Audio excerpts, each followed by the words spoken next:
So, our topic for today is dimensionality reduction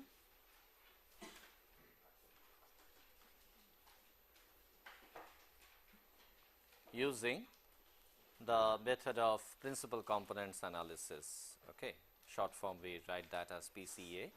So, this is what we will be discussing in this lecture. Now, we already introduced the basic theory that is behind the principal components analysis. In fact, we said that the basic objective is to have a reduction of data. I mean, if the input data that we are having is m dimensional, okay, we should remap this input data into a lower dimensional space, okay, in such a manner that we can eliminate, I mean, in that mapped space we can eliminate those components which are contributing to very low variance. Okay. So, that was the idea. So, what we said is that we have to design the best kind of a transformation T which can do this kind of a job, that so that if x vector is mapped into Tx vector, or where T is an m by m matrix, okay, the basic idea is to find the matrix T. And what we did in that process is that we decided to project this vector x, okay, onto a set of vectors, okay, onto a set of m dimensional input vectors, okay, which we called as QIs. So, we were projecting that into QIs, and then the solution that we had got under the extremal case, okay, mind you, we said extremal because there we did not specifically, I mean, in fact, I mean, as very rightly pointed out by one of the students, that the extremal does not necessarily mean that it is a minimum, okay. We derive the condition of extremality, okay, of the variance, and that condition led to the solution that the solutions that we are having, okay, basically boils down to the solution of the eigenvalues of the co-occurrence matrix R. Okay. So, by having the correlation matrix R, okay, and finding the eigenvalues of that, where lambdas are the lambda i's are the eigenvalues, and their corresponding eigenvectors, okay, are the vectors onto which we would like to project the input vector into those vectors. Okay. So, the thing is that the solution naturally is obtained for m number of eigenvectors, because if our correlation matrix is of size m by m, in that case we are going to have m different eigenvalue solutions for that. And all right. So, the thing is that I mean, unless we definitely know that how to reduce the dimensionality, okay, we should first accept that, okay, I mean, till now we haven't saved anything. We had started with m dimensional x vector, and after projecting into the eigenspace, we have got m such different unit vectors which are possible, q1, q2 up to qm. Those are the m different vectors that we have, unit vectors we have, to which basically this x can be projected. And another very important result that we had obtained there was that the variance, I mean, we had used the Qj as a variance probe. Okay.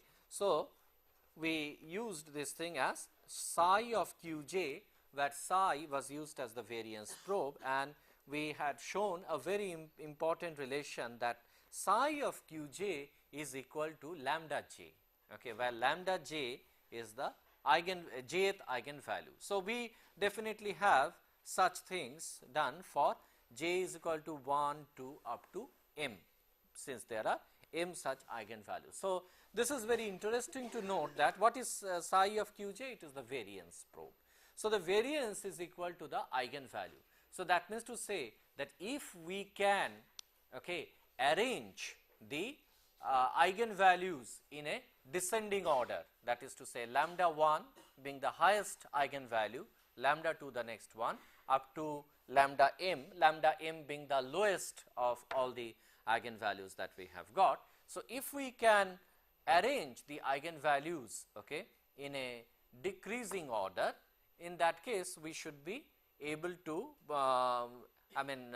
decide that, okay, if we decide to eliminate the last m minus l, where we decide to keep l eigenvalues and we decide to eliminate the last m minus l eigenvalues. In that case, what we are essentially eliminating are the components with low variance, because now in the projected space, in the projected QJ space, eliminating low values of lambda j means that we are eliminating the components with low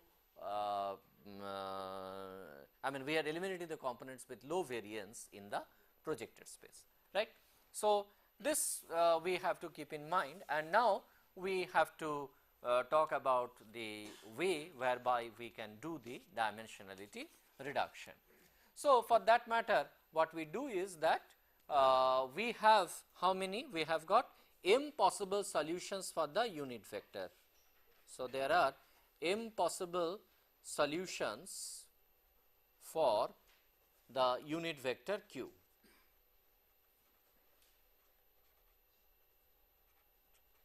Okay.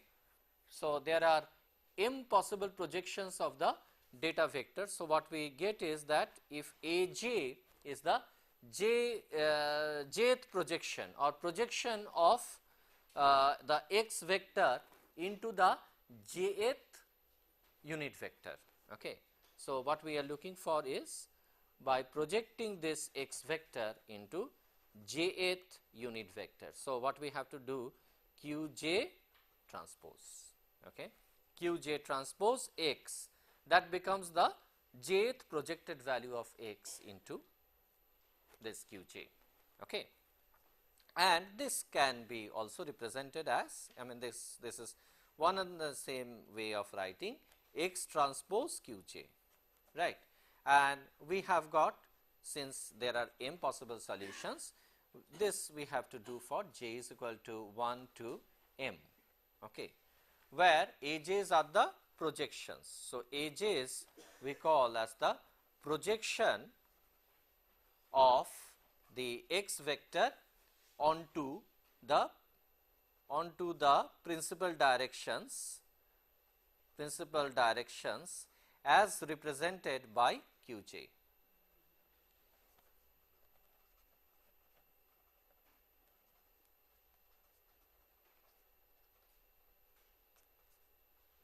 And as Aj's are projections into the principal directions, okay, as Aj's are projection into the principal directions, this Aj is called as principal component.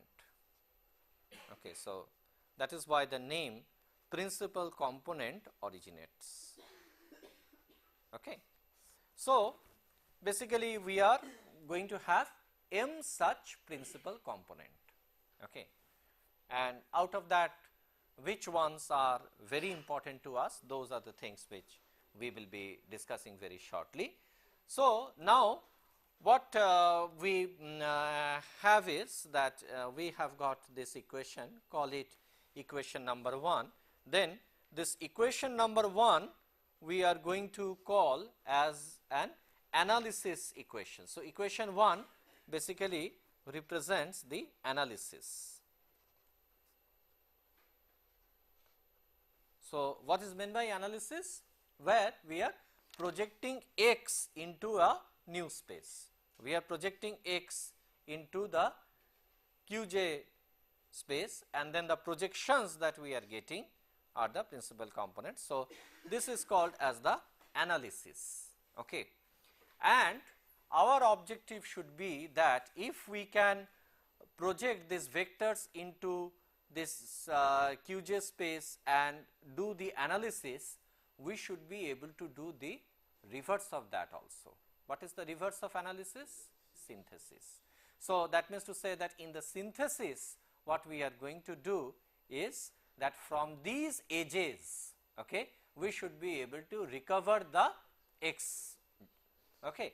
So, in order to recover that, so what we do is that since there are m such number of aj's, since aj varies from j is equal to 1 to m, we can form a vector consisting of the projections. So, we can define a projection vector. So, we define a projection vector, call it as A vector, whose elements are going to be A1, A2 up to AM. There are m such projections. In fact, this in the expanded form one can write as X transpose Q1 vector. The second element will be X transpose Q2 vector. Like that, the mth element will be X transpose Qm vector. Okay, so we write it like this. Customarily, we should represent it with a square bracket. So, this we should represent as transpose. This also is transpose, and this is one and the same as writing it in the matrix notation as, I mean, we can write it as A vector is equal to Q matrix. Q matrix is something that we have already defined in the last class. How is the Q matrix formed? The Q matrix is formed using the QI vectors, okay, using all the QI vectors, okay, Q1, Q2 up to Qm, okay, we had formed the Q matrix, and Q matrix had got a unique property. What is that? It is a orthogonal matrix. So, Q matrix was an orthogonal matrix. So, we have got basically that A is represented, I mean, this is one and the same thing as the analysis only what we have done. So, basically there is no difference between our equation number 1 and if we call this thing as, let us say, equation number 1a, basically there is no difference. It is only combining all these j terms 1 to m, all these m different aj's are being combined in the form of a vector, and all the QIs are combined in the form of the Q matrix, nothing else. I mean, it is the same thing. Now, we do one thing. Now, we pre-multiply both the sides of this equation using Q. What will you get? If you pre-multiply both the sides, pre-multiply both the sides of equation 1a by Q. What are you getting on the left hand side? You are getting QA, and what are you getting on the right hand side? X. You are getting X. Why? Because it is QQ transpose, and QQ transpose is equal to the identity matrix, because Q matrix has been already proven to be the orthogonal matrix. So, that is why this is QQ transpose, I mean QA is equal to X. So, in fact, I mean X can be represented now as, I mean, in the expanded form we are going to write it as summation of AJ QJ vector, okay, for j is equal to 1 to m, right. This is the expanded form of the matrix equation that we had written in this step. It is just the expanded form of this, and let us call this thing as equation number 2. So, what is equation number 2 representing? Synthesis. So, the equation 2 represents synthesis, and in order to have a synthesis, what are our basis vectors for synthesis? The QJs act as the basis vectors for synthesis. QJs are the basis vectors for synthesis. This is a very interesting observation, that you see, unlike the typical orthogonal transform kernels that you use, Fourier, discrete cosine transforms, etc., okay, you do not use any specific function as the basis function.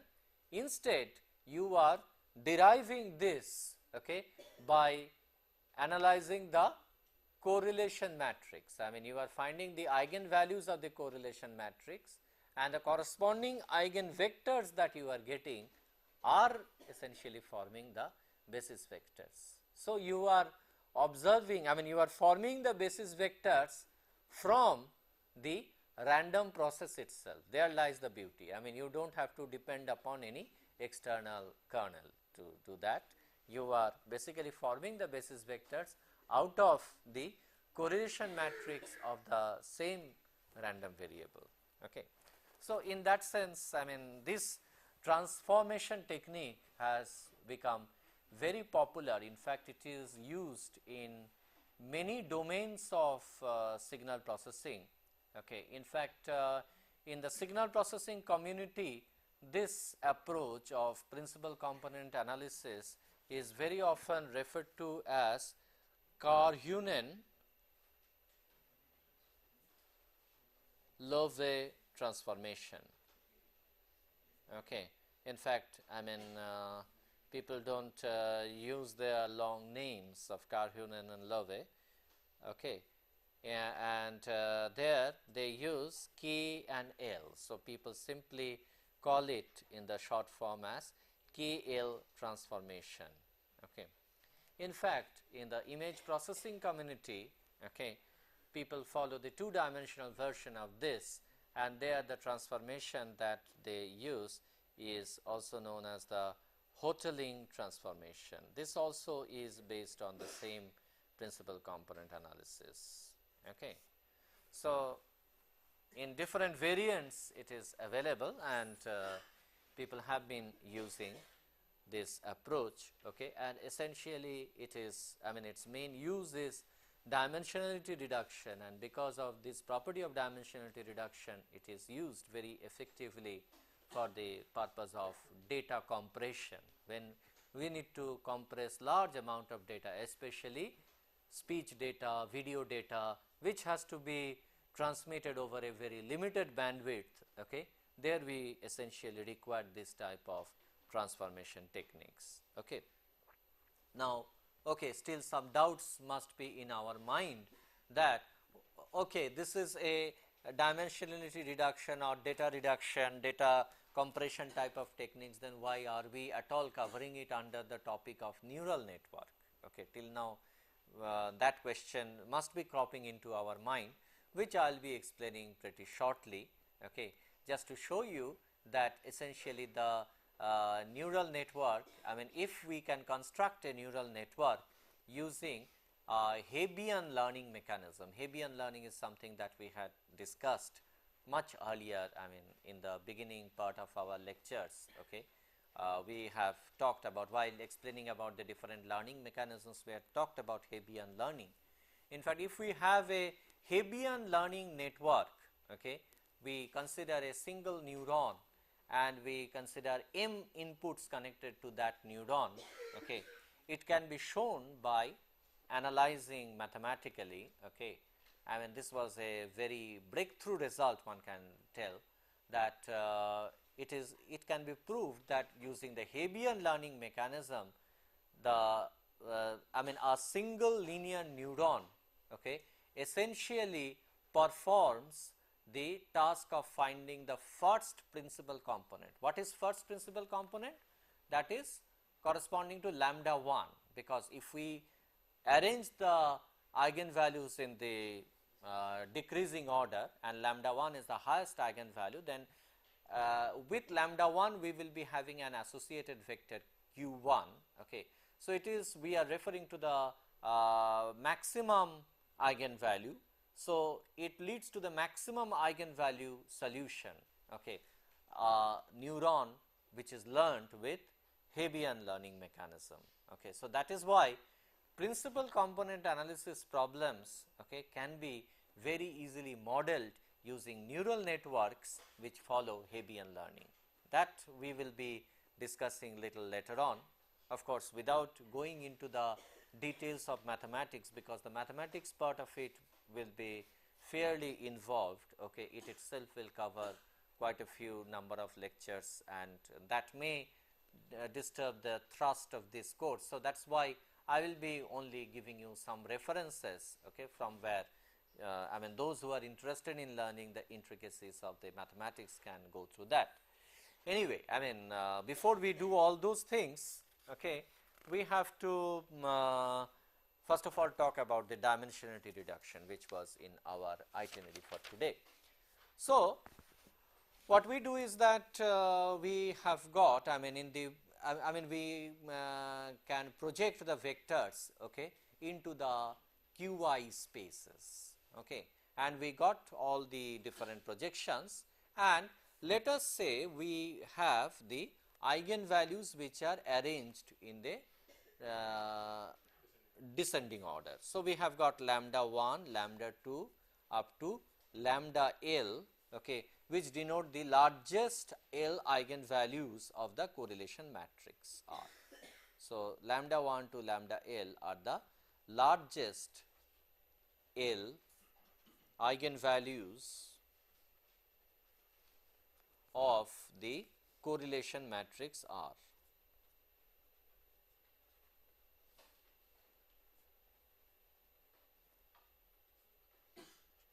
Okay. In that case, we can approximate the data vector. Okay. See, the solution of the data vector x is, we know that already. I mean the synthesis equation says that you have to have summation of this aj qj, and this summation, mind you, please note here, is j is equal to 1 to m. All right. Only if we sum up for j is equal to 1 to m, then we can get back the exact solution of x. But now that we have got, we have arranged all our eigenvalues in a descending order, and the corresponding eigen vectors which are associated with it are q1, q2 up to ql. Okay. We choose the first L. Now, let us decide to truncate this summation series considering the first L eigenvectors only. All right. So, if we do that, means instead of m terms, we take the first L terms, naturally we are not reaching at the exact solution. So, whatever solution we find for x cannot be called as x anymore, we have to call that as x hat. So, this is x hat as vector would now be the summation of same thing aj qj only, but aj qj summed up for what? 1 to L, yes, j is equal to 1 to L, because we are taking the L terms, it is up to lambda L, please note. And this, I mean this is the summation representation, and the same thing can be represented like this also in the form of, I mean just showing in the vector expression itself, that we can write it as q1, q2 up to ql, all right. And then here we are having the A vector arranged as a column vector. So, q arranged as a row vector, and A is arranged as the column vector. Okay. And what is the relationship between L and M?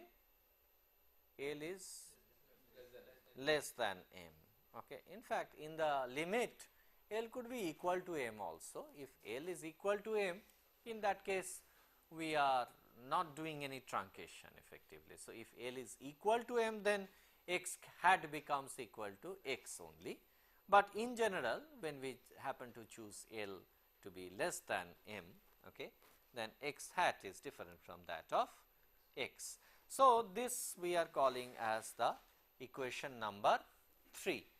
All right.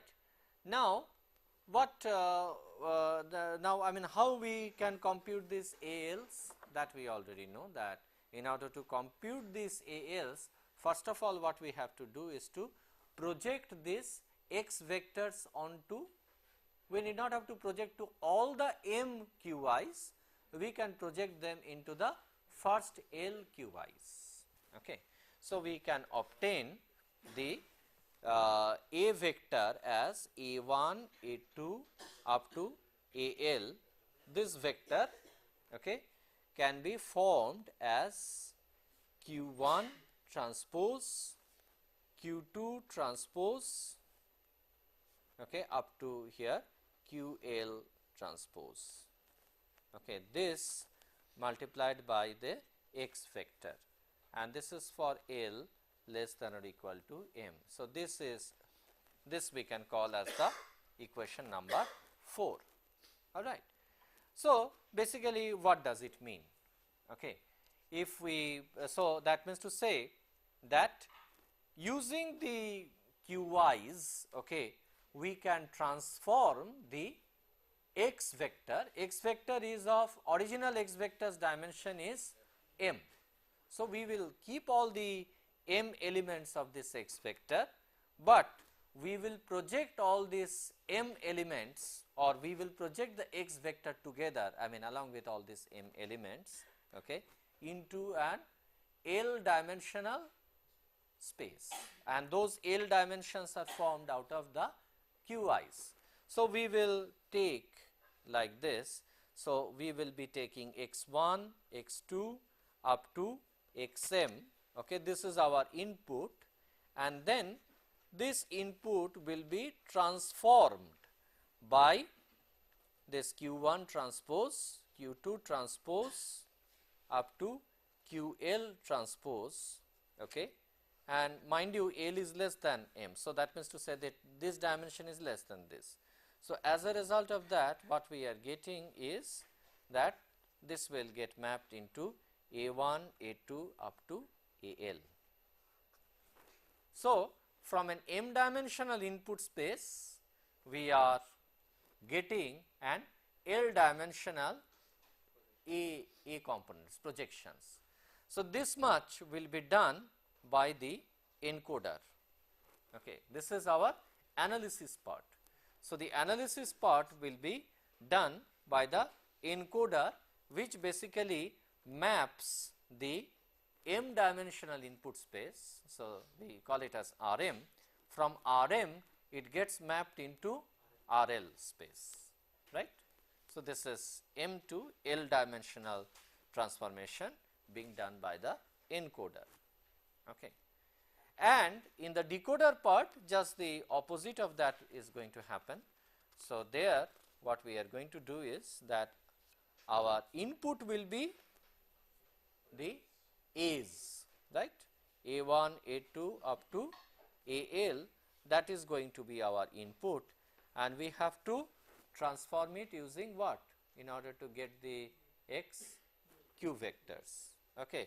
Last time it was the q transpose, okay, and this time we are going to take the q vectors. Okay. So, if we take all the q vectors q1, q2 up to ql, okay, this ultimately gets transformed into x1 hat, x2 hat up to xl hat, and why hat? Again, because this is not an exact solution, this is an approximated solution, approximated because of the truncation of the L terms. All right. So, this is getting mapped into this. So, this is our decoder part. Okay. In fact, this way one can practically use this kind of principal component analysis, okay, for doing the encoder and decoder, and many practical image and video coders or speech coders, okay, can be realized using this principal component analysis technique. Now, the only difficulty that one can find about this is, the $1,000,000 question is that how to determine all these Qs, okay, practically. I mean, okay, it is easy to talk that we are talking in terms of the eigenvalues of the correlation matrix, but somebody has to really form the correlation matrix by making several observations of the input variable, and then finding the eigenvalues of the correlation matrix is also a computationally involved problems. So, let us not. So, after synthesis we get xm Yeah, sorry. I mean, it should be, yes, somebody has very rightly pointed out, okay, that we are getting here up to XL, okay, and in fact, just see that it is XL only that, no, it is not XL, okay. Ultimately, we are getting the XM, so this is wrong, yes, yes, yes. Thank you for the correction, because this definitely, I mean, it will be clear if you look at the original expression only, okay. We have all these AJ, QJs, okay. Only thing is that we are summing up to J is equal to 1 to L here.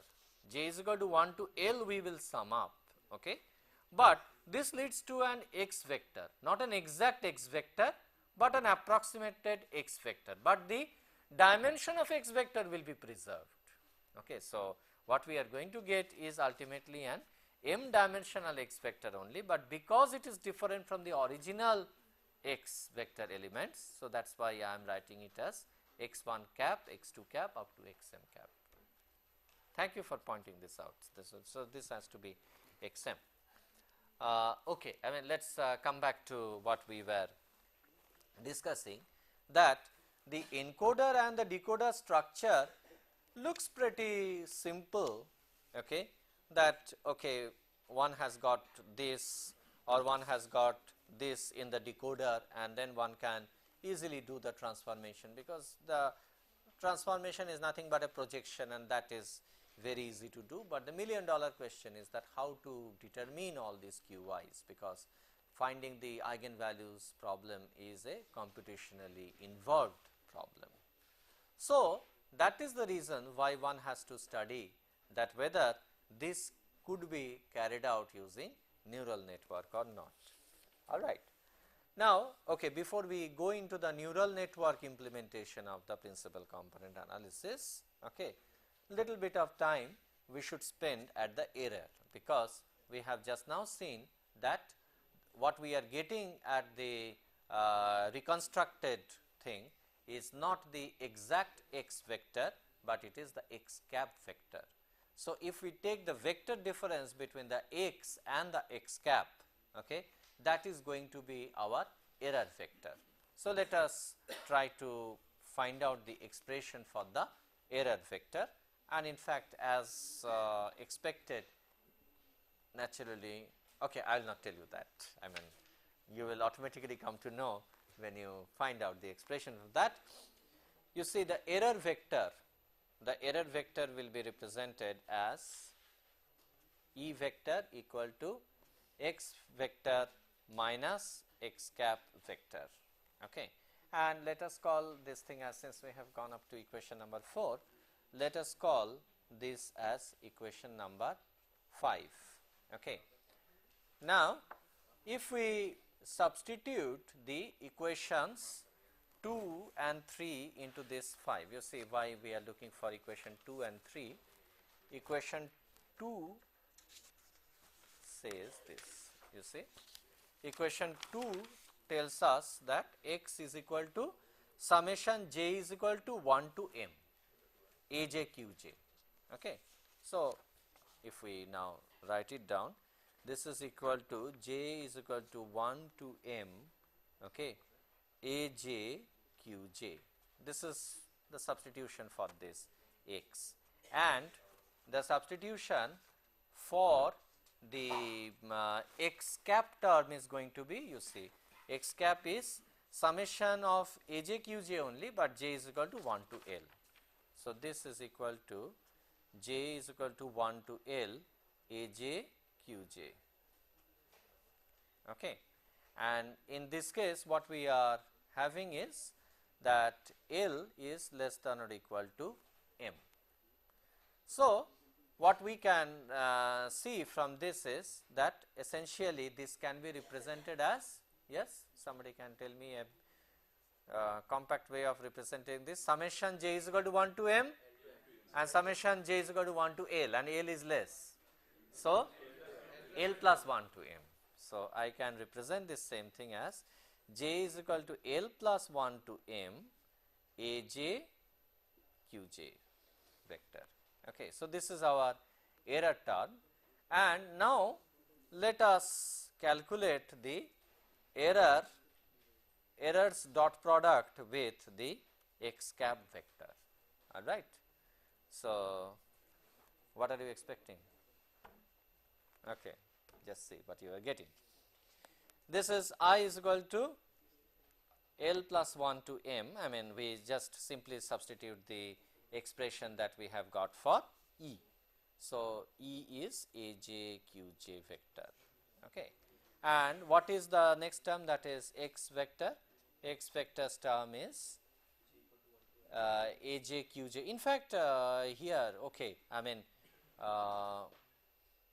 right, okay. This is aj qj, okay, j is equal to 1 to L. All right. Now, yes, somebody has already guessed that it is becoming 0. Okay. That means to say that error and the x cap vector, they are orthogonal to each other. Okay, expectedly. In fact, I mean, you see that this is the x vector, if you see, and if this is the x cap vector, okay, then this is going to be our error vector. Okay. And okay, just see that this one essentially becomes I is equal to L plus 1 to m. In fact, this ai, aj's, they are all scalar quantities, so no problem. And here we have j is equal to 1 to L. I am taking this summation, and then it is ai, aj, they remain as it is. And from here we are getting, I mean, what we have done is, oh, this one I have made it wrong. You did not point it out. This is ai qi, okay, because here I have chosen the index to be I, and here I have chosen the index to be j. So, I mean, although I substituted, I should have written down here as the index as I. So, it is ai, aj we have taken from here, but then we are having qi and qj, and basically because qi's are all orthogonal to each other. So, qi qj product is definitely going to be 0 in this case, because here you see that I is not equal to j very clearly, and we are getting this term to be equal to 0. So, that the error is orthogonal to x. And another thing that one needs to observe is about the variance.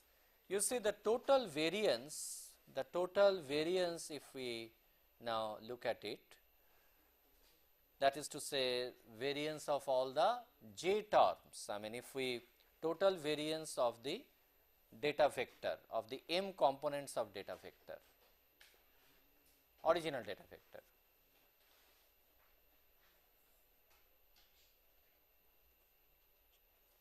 Okay. That variance we can write it as sigma square j, j is equal to 1 to m. All right. So, this is the total variance, and what is that? What is the sigma square expression for us? Remember, lambda j. For us, the sigma square j's are same as the eigenvalues. So, this is equal to summation of lambda j, j is equal to 1 to m. Okay. And so, if this is the variance of the m components, then the total variance of the L elements of the approximating vector x. So, total variance of the L elements of x vector. I mean, if we take the L elements of that, this is summation j is equal to 1 to L sigma square j, which is equal to summation lambda j, j is equal to 1 to L. So, from here we can find out that the total variance of the L minus m elements, okay, this is going to be summation j is equal to L plus 1 to m of sigma square j, which is equal to summation j is equal to L plus 1 to m of lambda j. All right. So, this is the variance that we are chopping off, because what we are doing is that the eigenvalues which are represented as lambda L plus 1, lambda L plus 2 up to lambda m, these eigenvalues are the smallest eigenvalues. So, whatever we chop off out of the L minus m terms, in fact, I mean it will not be very correct to say that this is the total variance of the L elements of x vector. This is one and the same as L elements of A. In fact, we are considering L elements of A, okay. And because we have chopped off the L elements of A vector, okay, the variance of that is also equal to summation of lambda j. So, in terms of the total variance, this is the difference that we are getting by eliminating this lambda L plus 1, lambda L plus 2 to lambda m. And these are the smallest lambdas, okay. These are the smallest lambdas which we are eliminating. So, we are eliminating the minimum variance terms, okay. Mind you, we could have done the reverse also.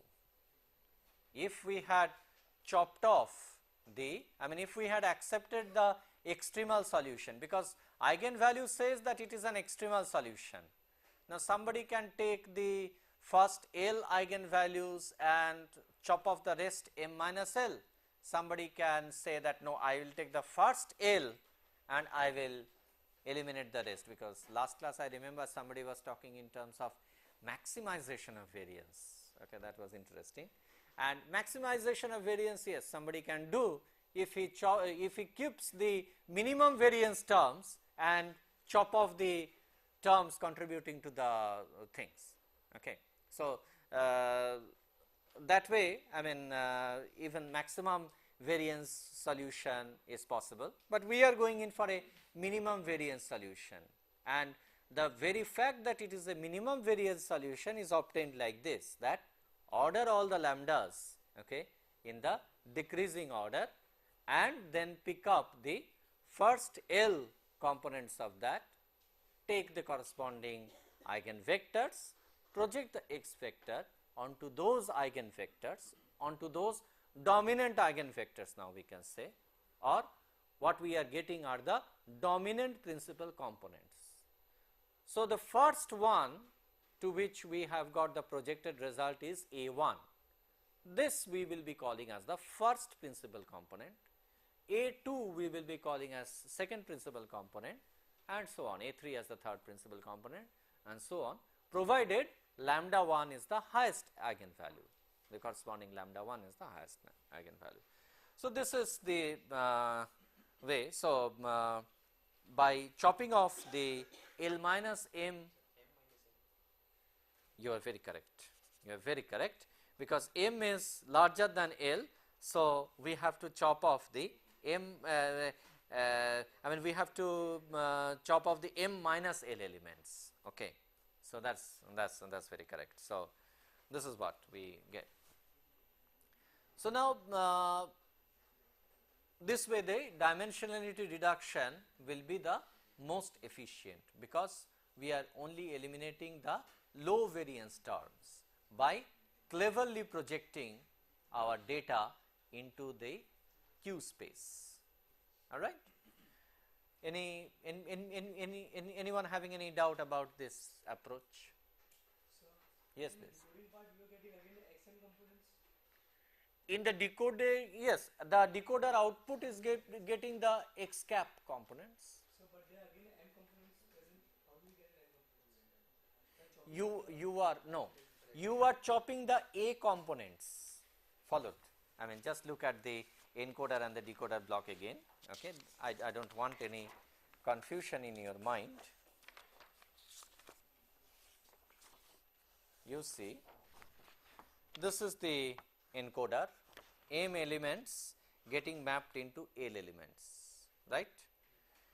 I mean, it was originally supposed to be m elements here, but I decided to chop off because I am chopping off this in accordance with the minimum variance criteria. Now, I have got this ALs, okay, and using this ALs, I transform these things with QIs, okay, and my summation, the expression that I have got for x vector, okay, says that it is AQ, that is what we are getting as the solution of x. You should be also m dimension. Q's are, yes, Q's are of m dimension. Okay, I mean this is a very interesting point, that we are not keeping the m dimensions of L, we are keeping, I mean m dimensions of Q, we are keeping only the L dimensions of Q. So, what is happening to the rest? Okay, the rests, Insert the 0. exactly, the rests are all the 0 vectors. Say, you see from Q1 to QL, you are remapping them into Q1, Q2 up to Qm. How? Up to QL you are keeping the original matrix, and QL plus onwards you are chopping off. So, you are as if to say assuming that those vectors are equal to 0 vectors, alright. So, that is why you are getting, I mean as the A transpose, I mean as AQ, as the solution of AQ, I mean that is what we get. Just a minute. We go back to the Equation number 3. we go back to the synthesis equation. Yeah, that is what I was looking for. Now, I mean we go back to equation 2 only. Equation 2 is our synthesis equation. You see there some of these vectors forming this Q matrix, they are becoming 0 vectors. Okay.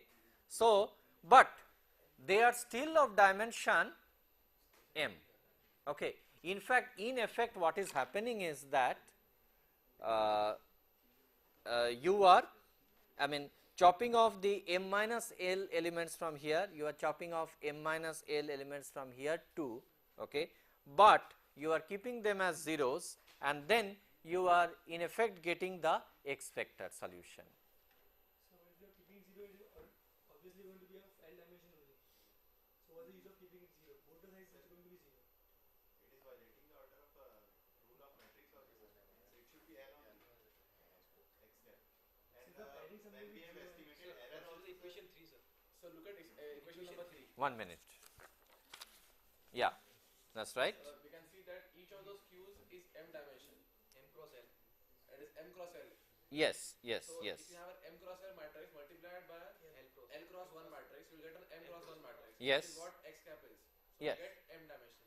X you have to, x cap you have to get as m dimension. Put in xl plus 1, xl plus 2 up to xm.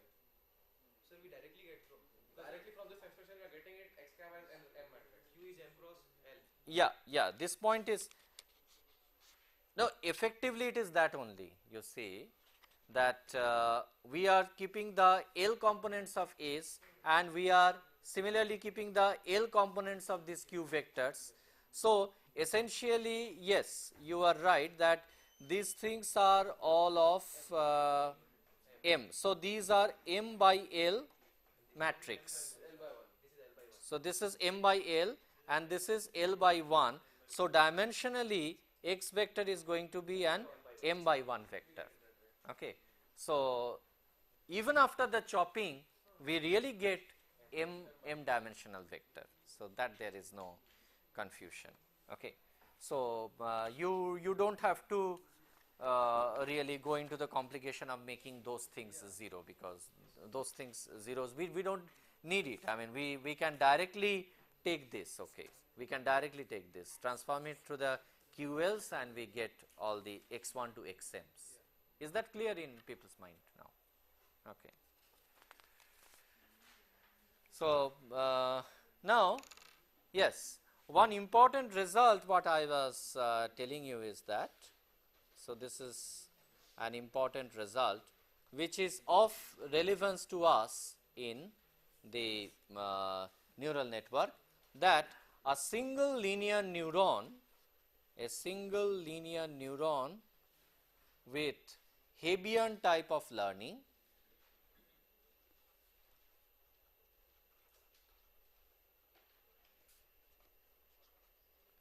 Hebbian type adaptation rule for its synaptic weights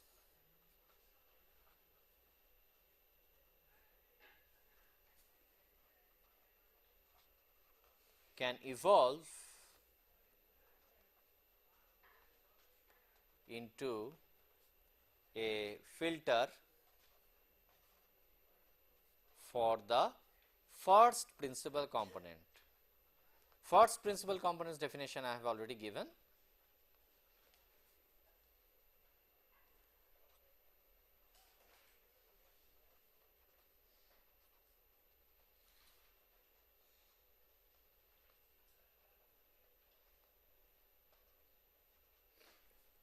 Okay. So, a Hebbian type adaptation rule, single linear neuron having Hebbian type adaptation rule will give you the first principal component. This is a very important result, and this was pointed out by Oja.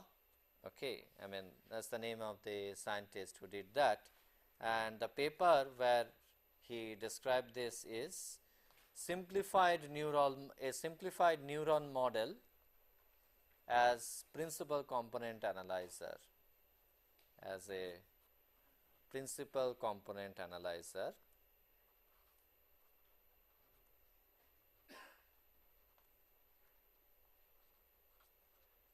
And this was published in Journal of Mathematical Biology.